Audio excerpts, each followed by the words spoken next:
intinya gitulah. Jadi lupa saya tadi bahas apa. Intinya proposal yang nanti dibuat kita harus benar-benar fokus gimana caranya ya, walaupun jujur kantor ini belum resmi buat umum.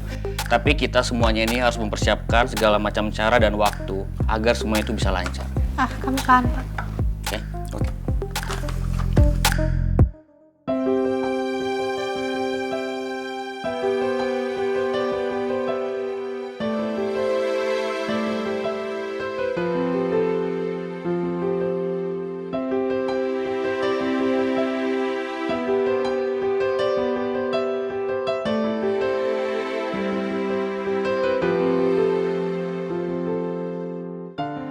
Iya, romantis juga suami. Pajangan pertama yang ada di ruangan kerjanya ternyata foto keluarga kecil kita.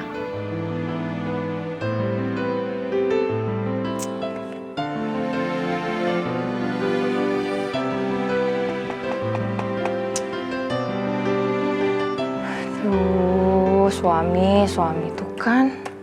Ini kerjaannya nih masih banyak nih yang typo nih. Aduh, ada-ada aja deh suami. Suka nggak teliti banget, kebiasaan nih. Mumpung Atta masih sibuk sama staffnya, mending aku revisi aja.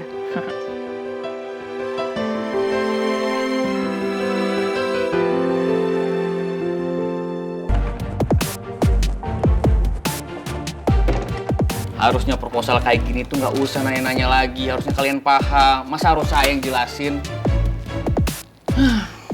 Sudah Pak, tapi kita minta arahan lagi. Bener Pak, kita takut salah ngerjain sesuatu karena semuanya masih baru Pak. Terus maksudnya saya harus ngejelasin buat kedua kalinya ini. Mana proposalnya? Yang ini, biar aku handle ya.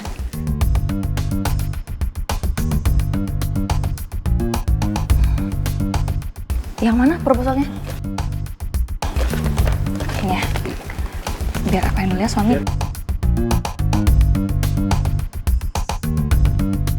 Citra emang selalu bisa buat bantuin gue. Tapi kali ini sih udah gak bener. Gue jadi merasa terintervensi, tau gak sih?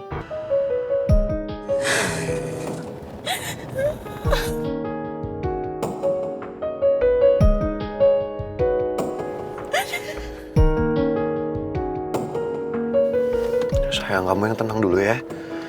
Kamu harus bisa sabar. Saya tahu perasaan kamu pasti gak karuan. Tapi kamu harus bisa sabar. Aku gak nyangka ibu ngusir aku tadi. Sayang, mungkin juga posisi ibu serba salah. Di satu sisi ibu gak mau kamu sama Mel berantem, makanya ibu terpaksa ngelakuin itu. Ibu udah peringatin kamu kan, Put? Supaya kamu gak kesini dan gak nemuin Mel. Tapi kenapa sih kamu gak mau dengerin ibu? Aku kesini tuh demi ibu. Apapun masalah yang ibu hadapin, Put, kamu gak perlu ikut campur.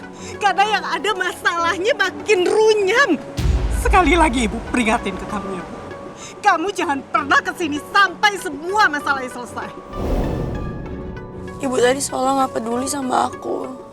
Padahal aku ngelakuin itu supaya ibu tahu kalau aku ngebelain ibu dari Mel. Dan aku juga ngelakuin itu karena aku mikirin kondisi bapak. Kamu yang sabar ya sayang. Gimana aku bisa kalau sikap ibu kayak tadi ke aku? Seolah-olah ibu itu ngebelain Mel tanpa mikirin perasaan aku kayak gimana. Sayang, apapun perasaan yang kamu rasain sekarang, kekesalan kamu, kesedihan kamu bisa bagi ke saya kok. Apapun itu kita lewatin sama-sama ya. Saya akan selalu ada buat kamu. Kita lewatin ini bareng-bareng.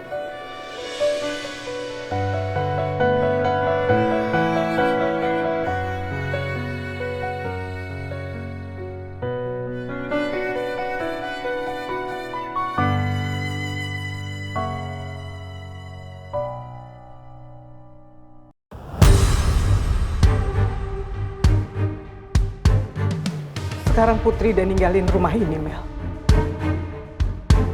Jadi ibu mohon tahan emosi kamu. Dan kamu lihat kan kondisi Pipi sekarang gimana?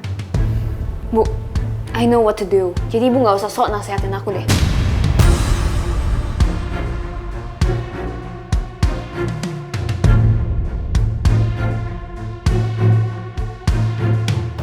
Aku terpaksa minta Putri pergi dari sini supaya situasinya nggak semakin rumit. Aku tahu Putri pasti kecewa, Tapi aku harap Putri bisa memahami semua ini.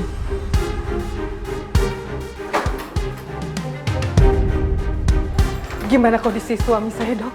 Detak jantung Pak Raymond sudah kembali stabil, Bu. Syukurlah. Tapi Dok, apakah keadaan yang tadi itu bisa terjadi lagi ya? Maaf karena jujur saya takut, saya khawatir sama kondisi suami saya, Dok. Untuk hal itu sulit sekali dipastikan, Bu. Fluktuasi mesin jantung bisa terjadi secepat itu karena Pak Raymond merasa tertekan. Jadi meskipun beliau belum sadar, tapi sepertinya indera pendengaran Pak Raymond berfungsi dengan baik. Jadi Pak Raymond memberikan respon dengan shock. Pak dokter, maaf.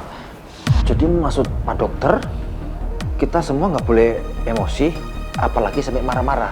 Karena sebenarnya Pak Bos masih mendengar semuanya gitu.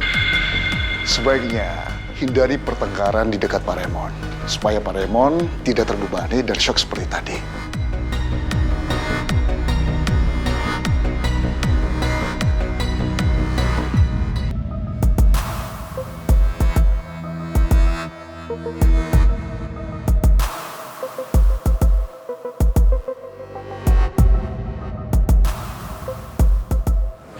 Oma kenapa diem aja? Maura penasaran ini sebenarnya ada masalah apa? Apa hubungannya Oma sama kematian Ibu Lisa?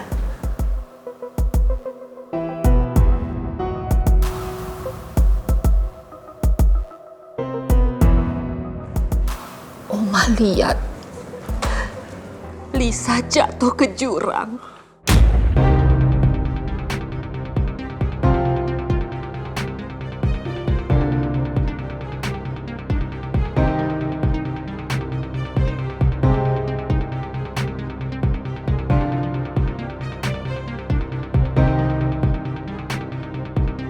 Jadi maksudnya Oma ada di lokasi yang sama Bu Lisa sebelum Bu Lisa meninggal.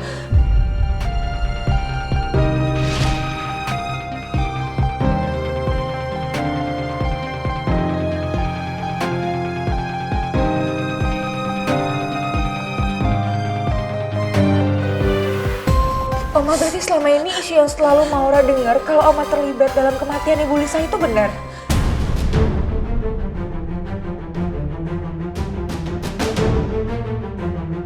Lisa!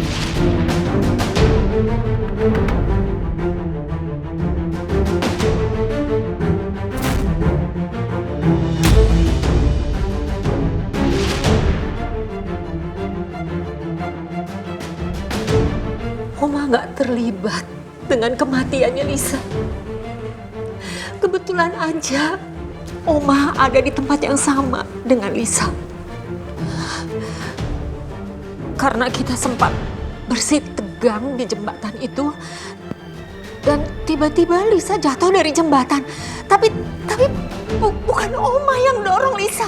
Bukan Oma nggak bersalah. Oma tenang dulu. Oma minum dulu ya.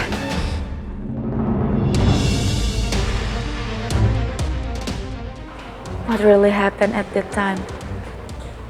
Buat apa Oma ada di lokasi proyek jembatan itu? Kalau Oma merasa dirinya nggak bersalah, dan kenapa Oma harus gelisah dan ketakutan kayak gini? Oma merasa dipojokkan sama semua orang hanya karena Oma ada di tempat yang sama pada saat Lisa jatuh dari jembatan. Padahal Oma nggak dorong Lisa. Oma nggak bersalah. Oma nggak bersalah.